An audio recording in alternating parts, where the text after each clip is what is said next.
Hi guys, स्वागत है आपका मेरे YouTube channel PS coaching centre में। गाइज आज से हम लोग क्लास 12 NCERT मैथ शुरू करने जा रहे हैं। इसमें आज मैं आपको सबसे पहले मैट्रिक्स बताऊंगा। हमारे कुछ व्यूअर ने कमेंट किए थे कि सर आप NCERT का मैथ शुरू कीजिए, क्लास 12 के मैथ को पढ़ाइए। तो मैंने सोचा कि चलिए आज से शुरू कर देते हैं। मैं प्रतिदिन मॉर्निंग में 5:30 से 6:30 के बीच में मैथ का एक वीडियो अपलोड करूंगा या शाम को 7:30 से 8:30 के बीच में। आप क्या करेंगे, मेरे चैनल को सब्सक्राइब कर लें और प्रतिदिन आप क्या करें, प्रत्येक वीडियो को देखें। मैं आपके मैथ को बहुत जल्द ख़त्म कर दूंगा। तो चलिए आज हम लोग मैट्रिक्स शुरू करते हैं।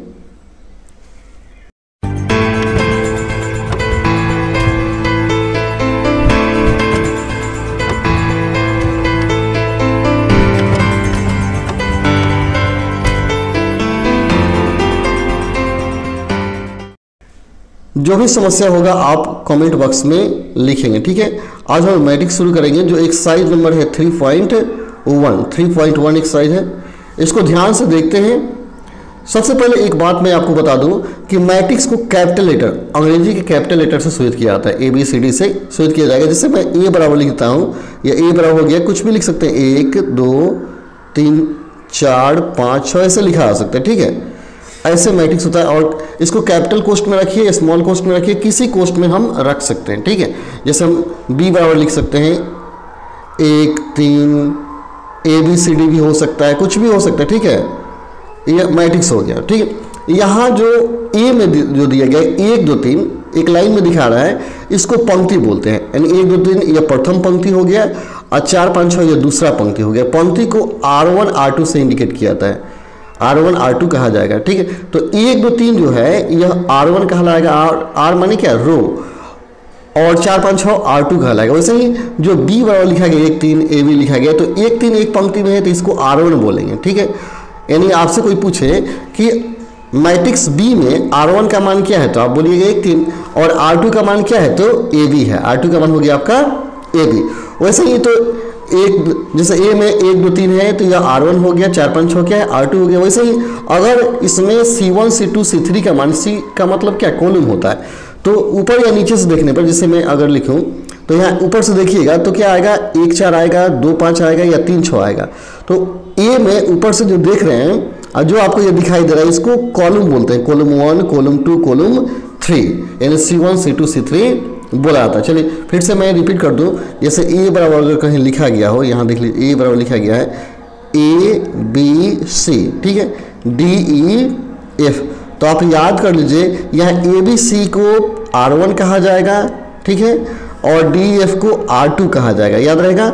वैसे ही नीचे या ऊपर से देखेंगे जो दिखाई देगा उसको C1 कहते हैं। तो यहाँ AD को बोलेंगे C1, वैसे ही BE को बोलेंगे C2 और CF को बोलेंगे C3, याद रहेगा।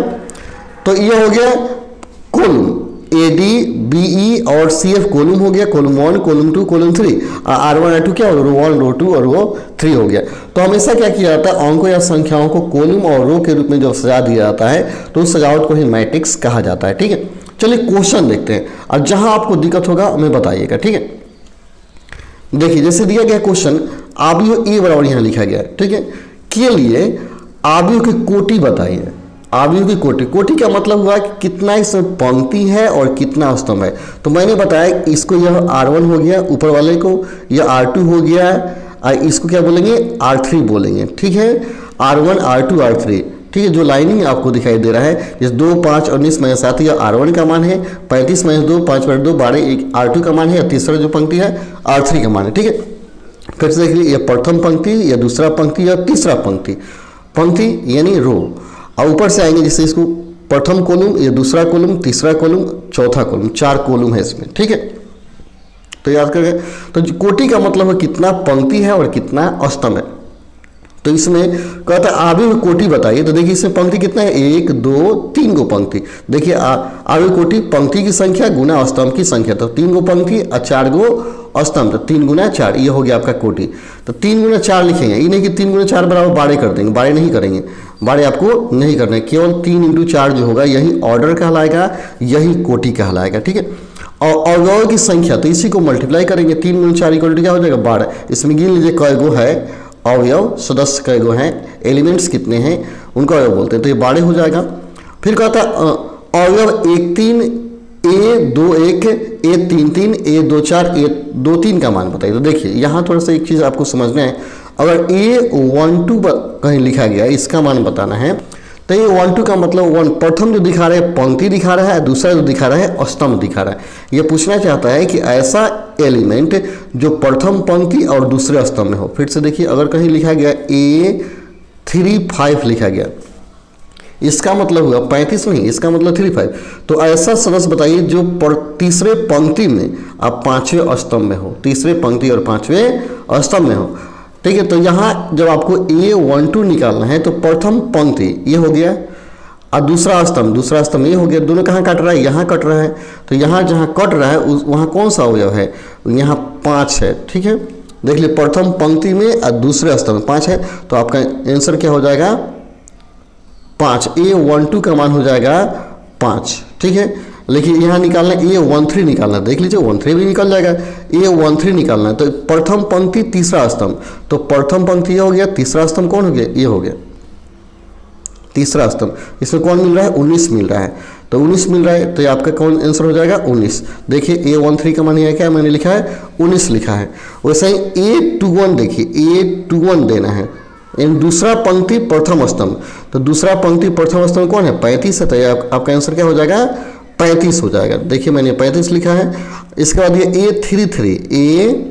A33 इसका मतलब तीसरा पंक्ति तीसरा स्तंभ, तो तीसरा पंक्ति कौन है? यह है और तीसरा स्तंभ यह है। दोनों यहाँ पे कट रहे हैं ना, तो यहाँ पे कौन मिल रहा है? देख लीजिए यहाँ -5 मिल रहा है, तो मैंने यहाँ देखिए -5 लिखा है।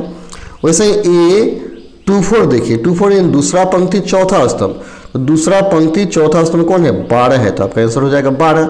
उस तरह A23 देख लीजिए, A23 का मतलब दूसरा पंक्ति तीसरा स्तंभ यानी 5/2, तो मैंने देखिए यहाँ 5/2 लिखा है। तो आप ध्यान से देखिए और इसको बनाते जाइए। आज से इस चैप्टर को शुरू कीजिए, इस किताब को शुरू करते हैं और प्रतिदिन पढ़ेंगे। अगला क्वेश्चन देखते हैं। दूसरा, यदि किसी आव्यूह में 24 अवयव है तो इसकी संभव कोटियां क्या है? यदि इसमें 13 अवयव हो तो कोटि क्या होगी? पहले अवयव 24 दिया है और कोटि पूछ रहा है। तो कोटि का मतलब ये हो गया कि हम उस 24 अवयवों को किस प्रकार से सजा सकते हैं पंक्ति और स्तंभ में। तो इसके लिए 24 को आवश्यक फैक्टर करते हैं, कितना इसका गुणनखंड संभव है। जितना गुणनखंड हो जाएगा वही क्या होगा? इसकी कोटि होगा। देखिए मैंने लिखा है अवयव की संख्या क्या होगी? 24। इसलिए अवयव की संभव कोटियाँ यानी 24 को कैसे लिख सकते हैं? A गुना 12 यानी 12 नहीं, A गुना 24 लिख सकते हैं। जैसे देखिए मैंने लिखा A गुना 24 या 2 गुना 12 या 3 गुना 8 या 4 गुना 6 या 6 गुना 4 8 गुना 3 या 12 गुना 2 या 24 गुना 1 लिखा जा सकता है। मैंने कहने का 24 को कितने प्रकार से मल्टीपल के रूप में लिख सकते हैं वही आवश्यक कोटियाँ होगा। तो ये कोटि हो गया, टोटल का टोटल क्या हो गया? कोटि। यानी 24 को हम लिख सकते हैं ना 1 गुना 24 यानी एक पंक्ति और 24 को स्तंभ हो जाएगा। या आप लिख सकते हैं 24 गुना 1 लिख सकते हैं, या 2 गुना 12 या 12 गुना 2 लिख सकते हैं, 3 गुना 8 या 8 गुना 3। तो वही मैंने यहाँ लिखा है 24 को कितने प्रकार से मल्टीपल के रूप में लिख सकते हैं वही कोटि हो जाएगा। ठीक है, वैसे 13 आ गए, जैसे 13 आ गया तो 13 का 2 ही संभव है। 1 गुना 13 लिखिए चाहे 13 गुना 1 लिखिए, अतः 2 ही कोटि संभव है। तो देखिए मैंने लिखा है यदि अवयव 13 हो तो कोटि क्या होगा? 13 गुना 1 और 1 गुना 13 होगा। ठीक है, चलिए अगला क्वेश्चन देखते हैं। यदि किसी आव्यूह में 18 अवयव हो तो इसकी संभव कोटियां क्या है? इसमें 5 अवयव हो तो क्या होगी? सेम पहले वाला क्वेश्चन, अवयव 18 दिया है तो देखिए 18 को गुणनफल के रूप में कैसे लिख सकते हैं? 18 को लिख सकते हैं, यहाँ अवयव की संख्या बराबर 18, इसलिए कोटियों की संख्या 1 गुना 18 होगा, चाहे 2 गुना 9 या 3 गुना 6 या 6 गुना 3 या 9 गुना 2 या 18 गुना 1। इतना मल्टीपल में लिख सकते हैं, यही कोटि हो गया। अवयव 5 हो तो क्या होगा? 5 गुना 1 या 1 गुना 5 होगा, यानी 5 वाला का 2 ही फैक्टर संभव है, अतः 2 ही कोटि होगा। लेकिन 18 का इतना फैक्टर हो सकता है, अतः कोटि इस सब का सब कोटि हो जाएगा। ठीक है, अगला यहाँ दिया है एक 2 गुना 2 आव्यूह Aij की रचना कीजिए जिसके अवयव निम्न प्रकार से प्रदत्त हैं। देखिए Aij का मान दिया हुआ है, Aij बराबर दिया है i प्लस j का होल स्क्वायर बटा 2, इतना दिया हुआ है। ठीक है, तो देखिए यहाँ एक चीज़ आपको देखना है, आई का मतलब पंक्ति होता है, जे का मतलब स्तंभ होता है, ठीक है। अगर कहीं लिखा गया A12 तो 1 क्या है, पंक्ति, या 2 क्या है, स्तंभ है। तो यहाँ A12 को लिख सकते हैं AIJ हम लिख सकते हैं। आई का मान 1 हो गया, जे का मान क्या हो 2, यानी आई का मतलब पंक्ति हो गया, जे का मतलब हो गया स्तंभ, ठीक है। तो देखिए यहाँ ऑर्डर क्या दिया, 2 गुना 2, 2 गुना 2 ऑर्डर देने का मतलब हो गया कि आप एक आव्यूह ऐसे बनाएंगे जिसमें ABCD 2 पंक्ति और 2 स्तंभ हो। देखिए 2 स्तंभ है, ये 2 स्तंभ हो गया और 2 क्या हो गया, पंक्ति। तो जिसमें 2 पंक्ति 2 स्तंभ हो वहीं आपको रचना करना है, ठीक है। और AIJ का वैल्यू दिया हुआ है। तो देखिए यहाँ, तो यहाँ इसके लिए कहीं रफ में क्या कीजिएगा, इसे कहीं बना लीजिएगा, A ऐसे लिख लीजिएगा, ठीक है। इसको 1 1 कहा जाएगा, फिर 1 2, फिर 2 1 और 2 2 कहेंगे। तो इस सब का मान निकालेंगे। अब A11 का मान निकालेंगे, AIJ का मान तो दिया हुआ है, अब A11 का मान निकालें। देख लीजिए आई का स्थान 1, जे का स्थान रख दिए, फिर 1 2 का मान निकाल लेंगे, फिर A21 का मान निकाल लेंगे और A22 का मान निकालेंगे, ठीक है। तो इसका मान 2 आया, फिर 9/2 आया, 9/2 और फिर 8 आया। इस सारे मान को यहाँ पुट कर देंगे। जैसे मान रखे तो देखिए यहाँ आ गया ना, यहाँ जो आया है, इसलिए आव्यूह बराबर हो गया 2, 9/2, 9/2 और 8। यही आपका आंसर हो गया। ध्यान से देखिए मैंने कैसे बताया, यानी सबसे पहले आप क्या करेंगे, 2 × 2 कह रहा है तो ऐसे बना लेंगे, 1 2 3 4 गो अवयव होगा। 2 × 2 का मतलब क्या होगा, 4 गो अवयव। तो यहाँ 1 1 कहलाएगा, या 1 2 कहलाएगा, या 2 1 कहलाएगा और 2 2 कहलाएगा। इस सब का मान निकाल लीजिए, जो आएगा वही आपका आंसर होगा। चलिए एक और बनाते हैं। जैसे AIJ बराबर I/J दिया हुआ, I/J। देखिए सेम AIJ बराबर I/J दिया है, तो सेम पहले ऐसे आप रचना कर लेंगे, ऐसे लिख लेंगे। माना ए बार लिखिएगा, माना कि A11, A12, फिर A21 और फिर A22 मान लेंगे, ठीक है। इन चारों का मान निकालेंगे। तो देखिए मैंने A11 का मान यहाँ निकाला, तो I/J है तो 1/1 हो जाएगा, I/J तो 1/2 हो जाएगा, I21 निकाले 2/1 हो जाएगा, A22 2/2 यानी 1 हो जाएगा। अब इन सब मान को इसमें पुट करेंगे तो A का वैल्यू निकल जाएगा। जैसे देखिए मैंने लिखा, इसलिए आव्यूह बराबर क्या हो गया, 1 2 1/2 और 1, ठीक है। फिर से देखिए एक और क्वेश्चन बनाइए। जैसे I+2 का होल स्क्वायर दिया है, बाई 2 दिया है, बाई 2 दिया गया है। AIJ बराबर I+2 का होल स्क्वायर बटा 2। तो हम क्या करेंगे, सबसे पहले वैसे ही मान लें। मान लीजिएगा, माना A बराबर, यहाँ ऑर्डर 2 × 2 दिया इसलिए इसे मान रहे हैं, ऑर्डर 2 × 2, इसका 2 पंक्ति, जैसे 2 पंक्ति या 2 स्तंभ होना चाहिए, इसे से लिख लीजिएगा। 1 1 हो गया, 1 2 करेंगे, 2 1 और 2 2 करेंगे, ठीक है, ऐसे करेंगे। तो देखिए यहाँ सबका मान निकाल लेंगे, पहले की तरह सारा मान निकाल लिए, जो आए वहीं क्या हो गया, आपका आव्यूह हो गया, ठीक है। नेक्स्ट देखते हैं, एक 3 × 4 आव्यूह की रचना कीजिए जिसका अवयव निम्नलिखित प्रकार से प्राप्त हो। एक आपको क्या करना, आव्यूह बनाना है 3 × 4 ऑर्डर का, जिसका अवयव AIJ का मान दिया है, AIJ का मान यहाँ दिया गया। 2 आपको क्वेश्चन दिया गया, एक क्वेश्चन 2 है, क्वेश्चन नंबर 1 है। तो यहाँ ऑर्डर, सबसे पहले ऑर्डर देखिए 3 × 4, तो पहले लिखिएगा, मान है A बराबर 3 × 4 दिया है, तो 3 × 4 यानी पंक्ति 3 गो, 4 गो स्तंभ। तो देखिए 1 2 3 4 गो स्तंभ हो गया, ऐसे कर लीजिएगा, ऐसे पहले कॉपी में बना लीजिएगा, ठीक है। अब यहाँ सब में अंक लिखिएगा, यहाँ 1 1 होगा, फिर 1 2 1 3 और 1 4, ठीक है, ऐसे, फिर 2 1, फिर 2 2 2 3 और 2 4, फिर 3 1 3 2 3 3 और 3 4, ऐसे आप बना लेंगे। और सबका मान निकालिए, निकाल कर पुट कर दीजिए। और सबसे पहले A11 का मान निकालेंगे, इसी में रखेंगे, AIJ में दिया गया है, I के स्थान पर 1 है, J के स्थान पर 1 रखेंगे। फिर A11 के बाद 1 2 निकाल लिए, फिर 1 3 निकाले, फिर क्या किया, 1 4 निकाले। वैसे ही 2 1 2 2 2 3 और 2 4, वैसे ही A31 3 2 3 3 और 3 4 निकाल लिए। और सारे मान को क्या करेंगे, एक साथ रख लेंगे, जैसे रखेंगे तो ऐसा आएगा, ये आपका आव्यूह हो जाएगा। आप ध्यान से देखेंगे, इसी में 1 1 1 2 जो भी है इसी में रखना है आपको, ठीक है। जैसे एक हॉल करके मैं आपको बता दूं, जैसे AIJ जैसे दिया हुआ है तो 1/2 है ना, 1/2, एक मिनट, 1/2 अब मोड में दिया है 3I + J। तो देखिए यहाँ 1 रखेंगे तो 3 × 1 क्या होगा, -3 या +1, -3 में से 1 गया, -2 बचेगा।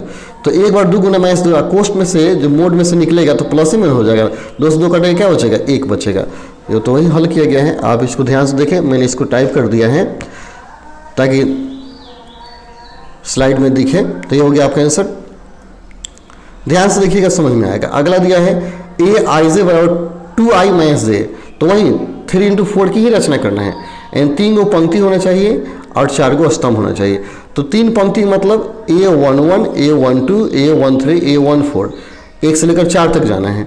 फिर यह इसमें क्या 3 तक होगा, A21, A22, A3 सबका मान इसमें रखेंगे और निकाल लेंगे, और इसमें रखेंगे आप, ये आपका निकल जाएगा। ठीक है, क्वेश्चन 6 देखिए, निम्नलिखित समीकरण में x, y और z का मान ज्ञात कीजिए। यह समीकरण दिया गया है, आपको x, y, z का मान बताना है। चलिए पहले क्वेश्चन नंबर 1 सॉल्व करते हैं। जैसे दिया है 43x5 इक्वल टू xz15, तो देखिए यदि दो अवयव समान हो तो उनके संगत अवयव भी क्या होंगे, समान होंगे। इसलिए देखिए 4 और इधर क्या y, तो y बराबर 4 हो गया, इधर 3 है, इधर z है तो z बराबर 3 हो गया, इधर x है, इधर 1 है तो x बराबर 1 हो जाएगा। जब ये दोनों समान है तुलना करेंगे तो जो जहाँ है उससे बराबर कीजिए। 4 के स्थान पर यहाँ y दिया है तो y बराबर 4 हो गया, 3 के स्थान पर z है तो 3 बराबर z हो गया, x के स्थान पर 1 है तो x बराबर 1 हो जाएगा, यही आंसर हो जाएगा। तुलना करेंगे, इक्वल कर देंगे। ये दूसरा क्वेश्चन देखिए, यहाँ पर भी क्वेश्चन दिया हुआ है, कहता है ये दो अवयव समान हो तो उनके संगत अवयव भी समान होते हैं। इसलिए देखिए ऊपर x प्लस वाई के स्थान पर क्या है 6, तो x प्लस वाई बराबर 6 हो गया, और 2 बराबर तो 2 हो जाएगा, उसको जरूरत नहीं है। 5 प्लस 1 z बराबर 5, 5 प्लस z बराबर 5 हो जाएगा, और 1 से बराबर हो जाएगा 8।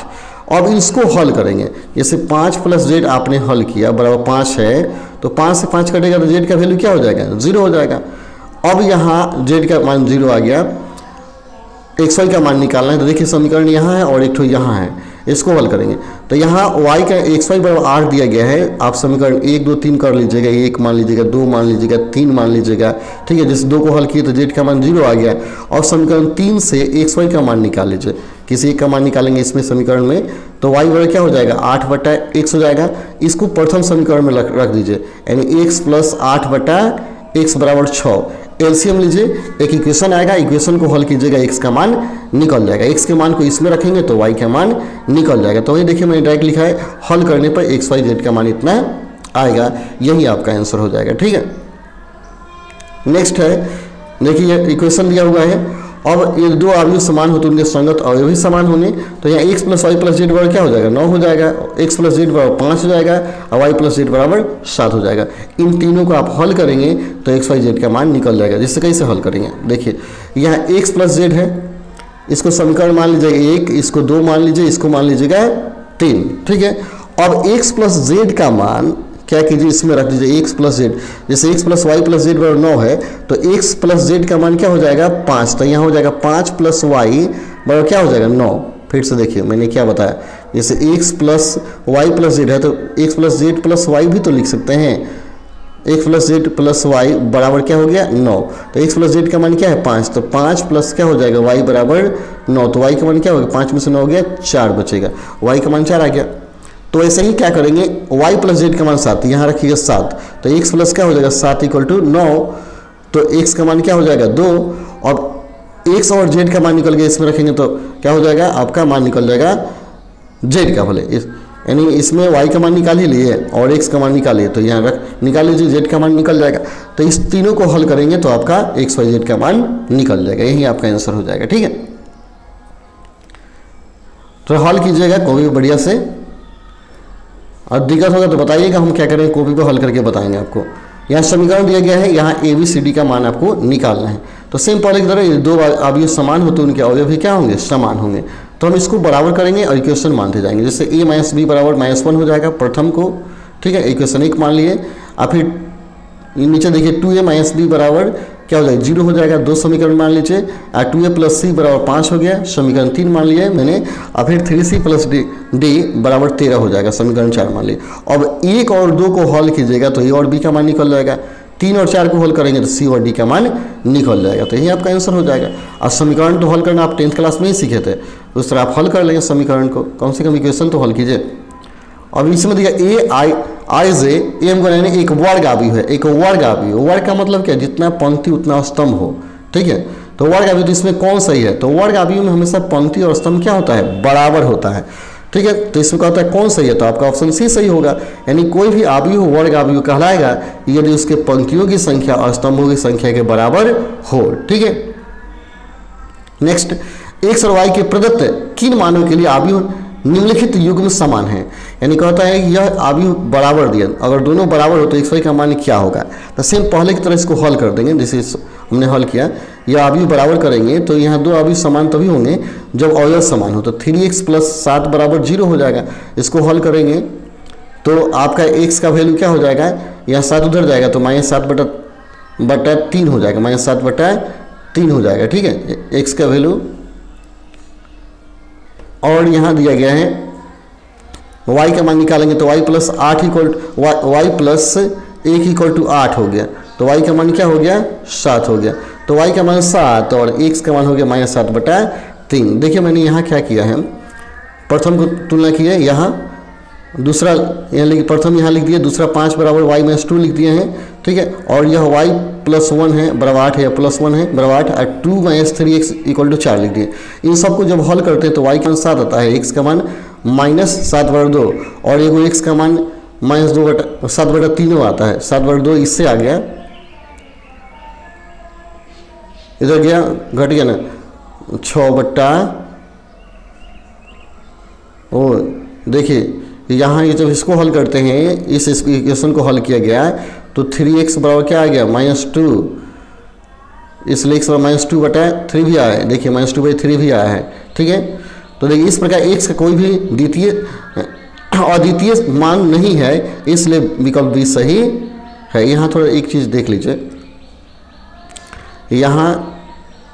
यहाँ जो मान दिया गया है कोई मान उसमें टैली नहीं कर रहा है, कोई मान टैली नहीं कर रहा है। यहाँ जो मेरा मान आया x का मान, y का मान 7 आ जा रहा है, x का मान 2 आ रहा है, -7/2 और -2/3 आ रहा है।